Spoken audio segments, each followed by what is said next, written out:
Bonjour et bienvenue dans cette vidéo de mise en service du casque de réalité virtuelle Pico 3. Le matériel que nous allons utiliser constitue des éléments suivants. Nous avons tout d'abord le casque de réalité virtuelle Pico 3, les deux manettes correspondantes. Il faut bien veiller à ce qu'à l'intérieur des manettes, des piles aient été insérées. Nous aurons également besoin de l'ordinateur portable fourni soit avec la valise, le sac à dos ou la classe mobile deck. Donc il s'agit de ces deux éléments-là qu'on vient brancher sur le secteur, celui-ci et celui-là, directement derrière l'ordinateur. Et en fonction de votre système ou de votre envie ou de vos besoins pédagogiques, soit vous allez utiliser le casque de réalité virtuelle sans fil en Wi-Fi, si vous avez le routeur, ou alors directement en filaire grâce à ce câble qui va se brancher de ce côté-là sur l'ordinateur, côté adaptateur, et de l'autre côté sur le casque. Tout d'abord, démarrer l'ordinateur en appuyant sur le bouton ici présent. Dans le même temps, nous pouvons démarrer le casque de réalité virtuelle. Donc pour ce faire, il faut effectuer un appui long sur le bouton Power ici. On appuie quelques instants. Voilà, une diode bleue s'allume, cela signifie que le casque est sous tension et nous allons pouvoir mettre le casque pour effectuer la mise en service. Vous pouvez ajuster le casque de cette manière en faisant pivoter l'arceau et également derrière, grâce à une molette, vous pouvez serrer ou desserrer le casque. Les manettes ont un sens, donc nous avons ici la manette de droite que l'on repère parce que le bouton appelé grip se situe à l'intérieur, côté gauche, comme ceci. Et la manette de gauche, même principe, nous avons le grip qui est de cette manière. Je vais maintenant pouvoir enfiler le casque pour effectuer une première calibration.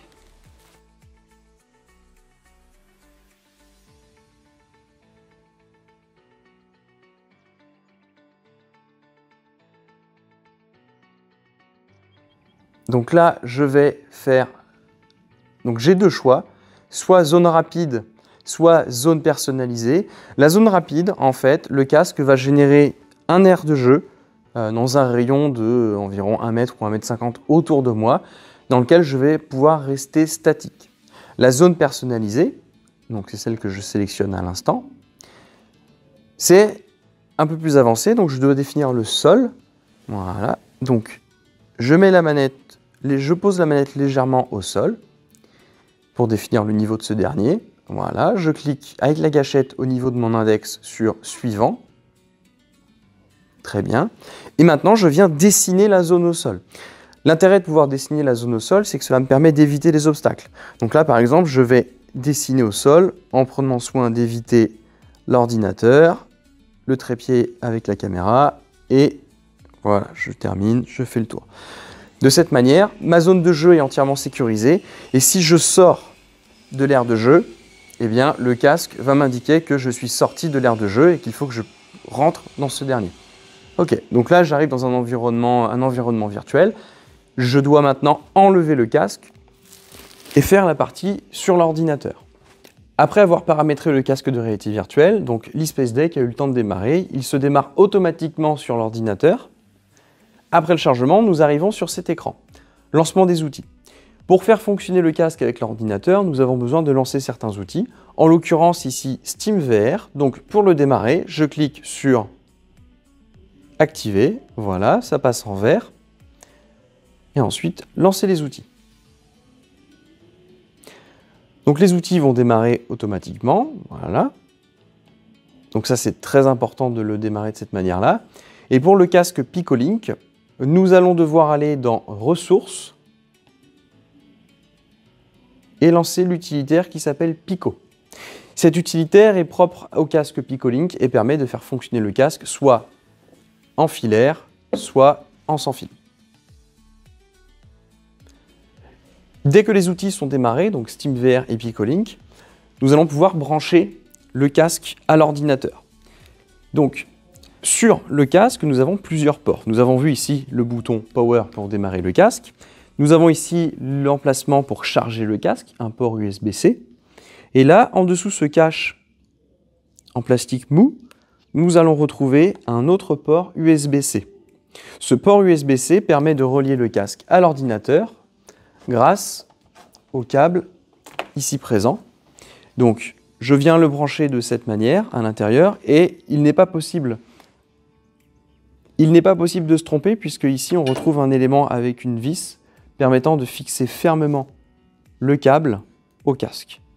Donc j'enfonce l'ensemble et ensuite je viens prendre le tournevis prévu à cet effet et je viens visser à cet endroit. Si vous souhaitez encore plus de sécurité sur le casque, il est possible de fixer plus fermement le câble à l'arceau de cette manière, en utilisant le cache plastique prévu à cet effet. Ça rajoute une sécurité supplémentaire qui permet justement, donc là vous voyez, une fois que l'ensemble est branché, on n'a aucune force qui va s'exercer sur le port USB-C pendant l'usage. Donc c'est assez pratique. Sur l'ordinateur, nous allons devoir brancher l'autre extrémité du câble sur l'ordinateur. Donc nous avons un port USB-C. Le port USB-C, vous allez le brancher sur généralement l'unique port USB-C de l'ordinateur. Voilà. Et le port USB 2 classique, quant à lui, peut être branché sur un autre port USB. Voilà. Une fois que l'ensemble est branché, je peux remettre le casque. Et dans le casque de réalité virtuelle, un message vient d'apparaître m'invitant à démarrer le mode DP, donc DP comme DisplayPort. Donc c'est la technologie utilisée derrière. Donc je clique sur Activer. Voilà. Un écran d'avertissement m'indique comment quitter le streaming, afficher le menu SteamVR. D'accord, je clique sur Compris. Donc là, je viens de l'activer. Dans le même temps, il faut que sur l'ordinateur, je démarre la connexion. Donc on a deux choix, soit la connexion Wi-Fi, soit la connexion DP. Je fais connexion DP. Et l'ensemble va ensuite démarrer dans le casque de réalité virtuelle. Voilà, donc là, détection de Wi-Fi, donc erreur réseau, c'est normal puisque le casque n'est pas relié à l'ordinateur grâce à un routeur. En revanche, inspection du DP, on est en vert, donc là, démarrer la connexion DP. Et donc voilà, là, on est passé en mode virtuel, on a l'environnement SteamVR, et donc je peux, par la suite, lancer les applications. Lancer les applications. Depuis l'eSpace Deck, je clique sur, donc là en l'occurrence pour le casque Pico Neo 3, et on peut lancer n'importe quelle application, et cette dernière va démarrer automatiquement. Si vous avez des problèmes lors de l'utilisation du casque, de la calibration de ce dernier, ou d'autres soucis liés à l'ensemble du système, n'hésitez pas à nous contacter par email ou par téléphone.